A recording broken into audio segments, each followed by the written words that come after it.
and got a job working in production. And sort of one job led to another. I was just very lucky. I've always felt that my life has sort of been guided by necessity and the willingness to just say, sure, I'll do that. And I was working on a film called King of the Gypsies for a man named Frank Pearson. And I had done a lot of research on gypsies and even went to a gypsy wedding. And when I saw all the actors that were coming in, I said, gosh, they don't really look or feel like gypsies. And I went, casting, I could do that. And so Ralph Waite, if any of you remember the TV show The Waltons, Ralph Waite was an old boyfriend of mine from New York. And I called him up and he was on the Waltons. And I said, can you help me get a job as somebody's assistant or whatever it's called in the casting office? I think casting could be a really good job for me. And he said, well, he has $1 million and he wrote a film and he's producing it, right, starring in it and acting it and directing it. Why don't I cast it for him? And I said, because I don't actually know how to cast anything. There's SAG rules and I don't even know who to call. How do you get the actors in? Because I was so not successful as an actor that I didn't even have the concept of agents. And so he said, go to the Screen Actors Guild and get the rule book and read it. And unfortunately, they no longer, they used to have a little blue, like those college test books with the soft blue paper on the outside. They used to print the rule book. And I would sit there and read every single line about drop and pickups and how many days and blah, blah, blah, and have turnarounds. And so I really understood those rules. They no longer just dole them out, but I think that they're available online at sagafter.org. And so I was in the right place at the right time. And because of my understanding of acting and had some perspective of the production end of all of it, I sort of took to the whole thing like a duck to water. And one job led to another. And shortly after that, I was working with a wonderful woman by the name of Jennifer Shull at a production company that Ray Stark, very well-known producer, was running. And my soon-to-be partner, Janet Hershenson, was Jennifer's assistant.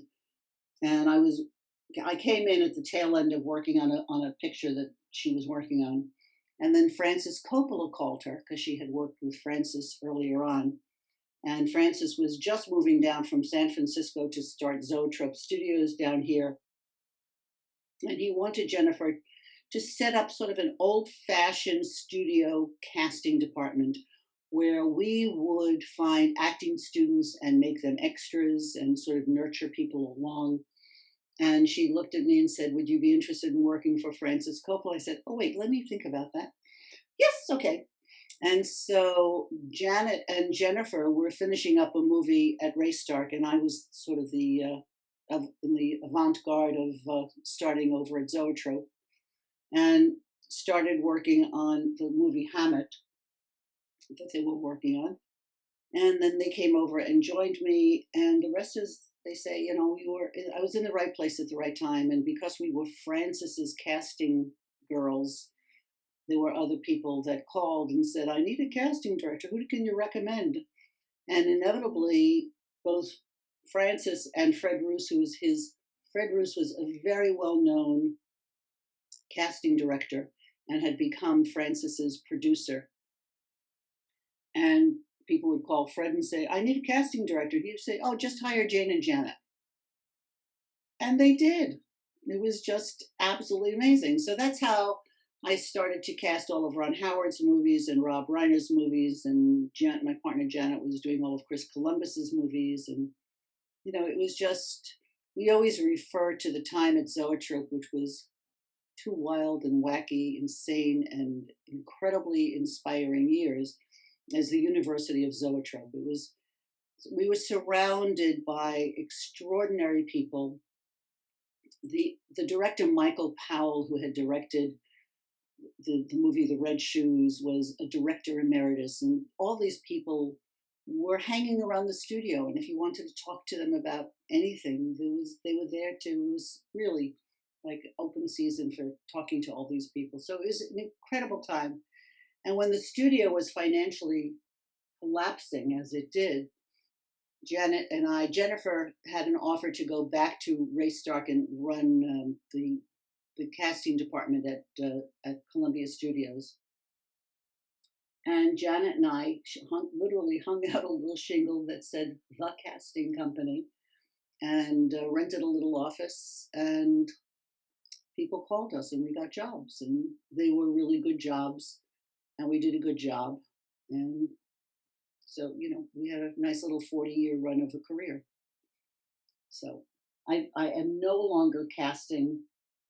I haven't done anything for the last couple of years, and the last three films that I did were for Rob Reiner, and they were smaller, independent, not studio films. And I started teaching because one of the people who I hired to be my associate on one of Rob's movies said, "You should be teaching. You have all this valuable information." I don't know nothing about birthing no babies, and so he, turned me on to something, and I felt that certainly when I was an actor and when I was in acting classes, no one, never, not once, ever talked about how do you walk into an office and get a job? How do you come in and be a person? It was all about scenes and relaxation exercises and all the rest of it.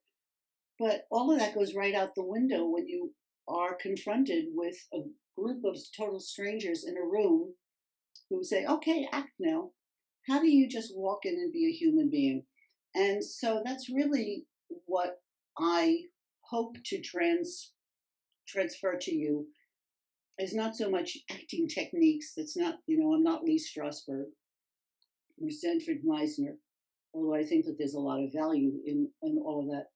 But I understand, certainly from both sides of that desk, how the hyperventilation, the beating heart, the disappearance of saliva in your mouth so you can hardly swallow and let alone speak might interfere with doing your best work as an actor. And if I can help dispel any of that, that's what I hope to do for you.